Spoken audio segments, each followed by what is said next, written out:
Good morning, friends. If you not only listen to these devotions, but also listen to our sermon series through the Gospel of Matthew, you've probably noticed that there are times when we really slow down and take our time working through particular passages in that Gospel account. And the reason why we do that, as I'll probably mention again this coming Sunday, is because sometimes we come across topics that are just so fundamental to our faith, combined with the fact that we haven't necessarily spoken directly on those topics as a church body, that we just need to slow down. We just need to take our time to make sure we lay those foundational pieces correctly. And that's why we're doing that now, taking our time working through these 5 verses in Matthew 12. It's not that the concepts are absolutely brand new to us and we've never heard them before, but as Jesus confronts the Pharisees, he's just boiling things down to the very brass tacks level. And so it's really good to make sure we understand those fundamentals as he's giving them so we can build on them as we move along. And we come to another element of that foundational teaching in verse 35 of Matthew 12, because we didn't have time to actually speak on that yesterday, so I wanted to pick it up today, because Jesus continues in this this discourse with the Pharisees by saying, the good person out of his good treasure brings forth good, and the evil person out of his evil treasure brings forth evil. Now, in one sense, this is simply an extension of the illustration Jesus is already using. You know, a good tree produces good fruit, bad tree produces bad fruit, etc. But here we see that Jesus introduces another element here in the illustration, that of treasure. Because he says a good person, which would correspond with a good tree, brings forth good, which would refer to the good fruit of that good tree, and the evil person would be the bad tree, and bringing forth evil, the bad fruit, etc.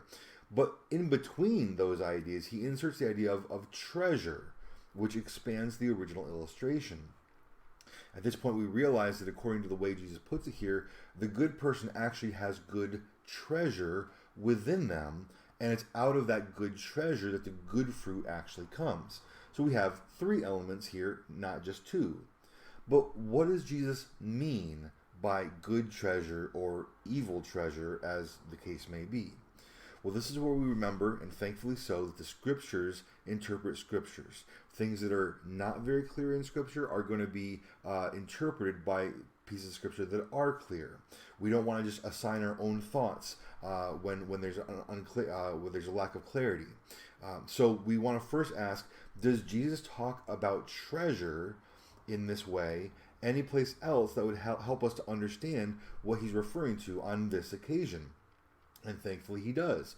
We go back to the Sermon on the Mount where Jesus says, do not lay up for yourselves treasures on earth, where moth and rust destroy and where thieves break in and steal, but lay up for yourselves treasures in heaven, where neither moth nor rust destroys and where thieves do not break in and steal. And here we go, the conclusion. For where your treasure is, there your heart will be also. And that last line is what really connects us to what he says in Matthew 12. Because here he just said, for where your treasure is, there your heart will be also. But then back in Matthew 12, he says, for out of the abundance of the heart, the mouth speaks. The good person out of his good treasure brings forth good, and the evil person out of his evil treasure brings forth evil.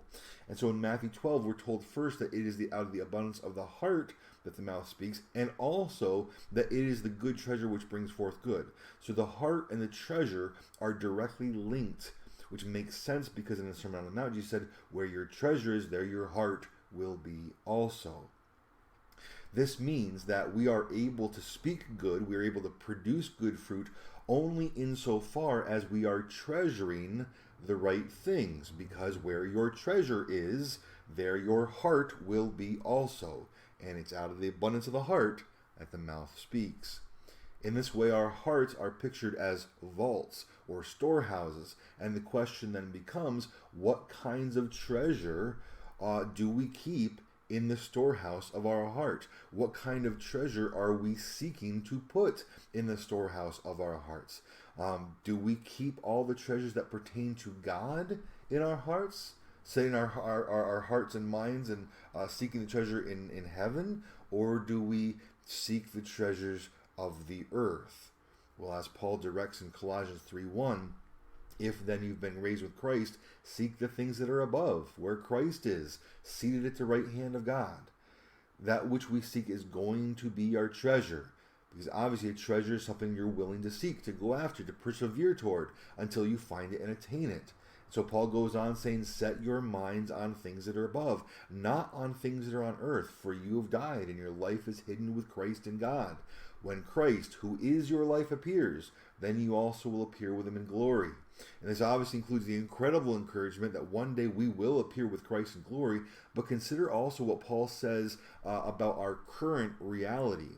When Christ, who is your life, okay, Jesus Christ is our life right now. He's the one we seek. He's the one we set our minds on. He is our treasure, which makes all the sense in the world, because back in Matthew 12, he says, the good person out of his good treasure brings forth good, which is perfectly logical if we consider that our good treasure is Jesus Christ, because he is our good, and he's the one who produces goodness in us.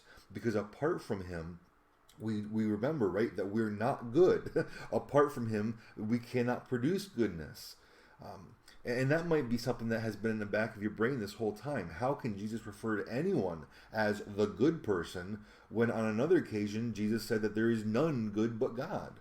Well, we are considered a good person only insofar as Christ is our treasure, such that he is our goodness. Our identity is in him. We are considered good in the eyes of God because of him.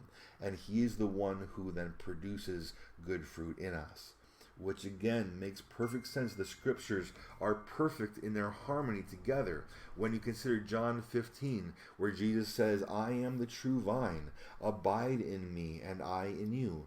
As the branch cannot bear fruit by itself unless it abides in the vine, neither can you unless you abide in me. As we concluded yesterday, but to change the illustration slightly, we can't focus first on the fruit. We must focus first on what the treasure is, who we're connected to, because we have zero ability to generate good fruit on our own. It is only by being inseparably linked, profoundly and fully connected to Jesus Christ, that we are then able to bear that good fruit, which then of course is the evidence that we are connected to Christ and belong to him.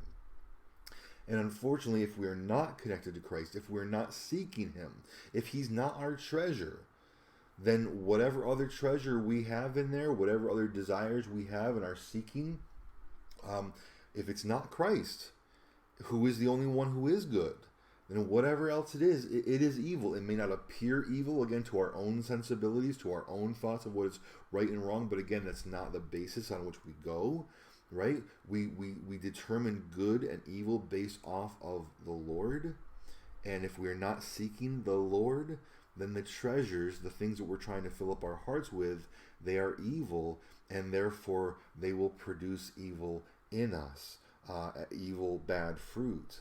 So, dear friends, treasure Christ. Seek him.